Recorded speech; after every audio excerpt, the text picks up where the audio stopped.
Hi everybody, it's Anthony from ComicsEatingUp.net. I'm back with Terry Hockness from HocknessComics.com, and we're doing our new comic spec review video for May 10th, 2017. This was kind of a slow news week. We did get the teaser trailer for The Inhumans, which wasn't that great. Not that it was a bad teaser trailer, but it didn't show much. But we did get to see what the characters look like on the cover for Entertainment Magazine. We also got a look at the Runaways cast, and we got a look at the logo for the Runaways. We did get a great death in Walking Dead number 167. The saga with Andrea finally concluded, and Rick took it like a champ. With that out of the way, Terry, why don't you go ahead and get us started for this week? Every week on my website, HocknessComics.com, I rank all the new number one issues and all the potential hot books from a scale 1 to 10. You can see here how high I rank them.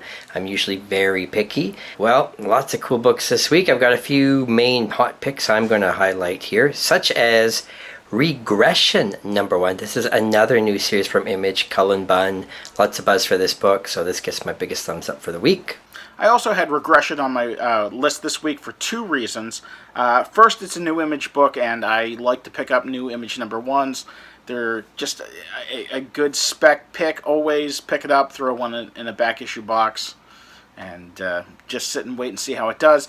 But the second thing is the cover image that's been floating around and that's been shown on all online shops is not the cover image for cover A. This is actually an exclusive variant for the Comic Mint.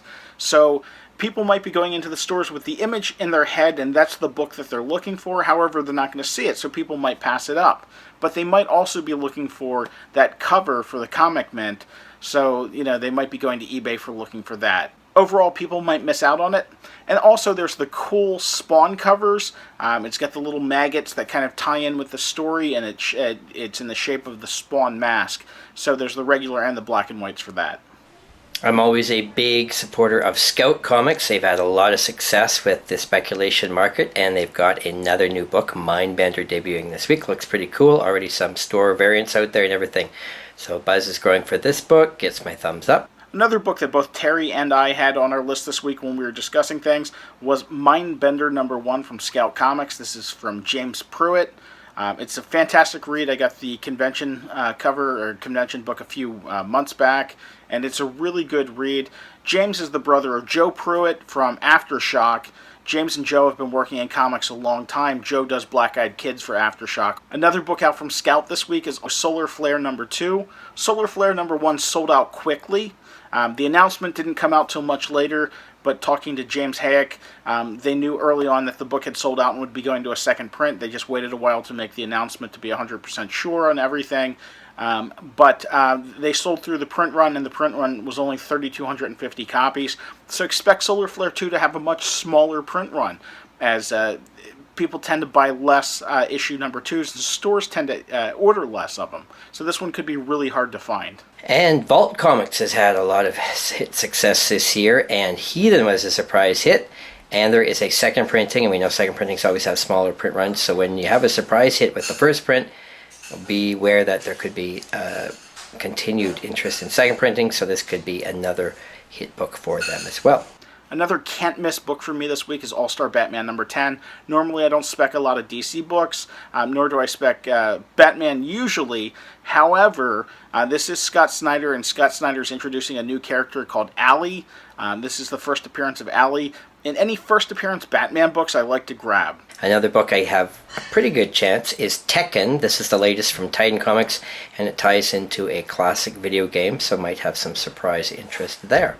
I do have a couple of variants I'm going to talk about this week.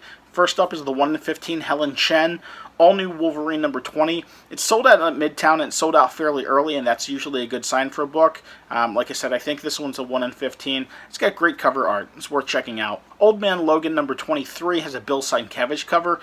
Bill Sienkiewicz variants have been on fire lately. This one's also sold out at Midtown fairly early.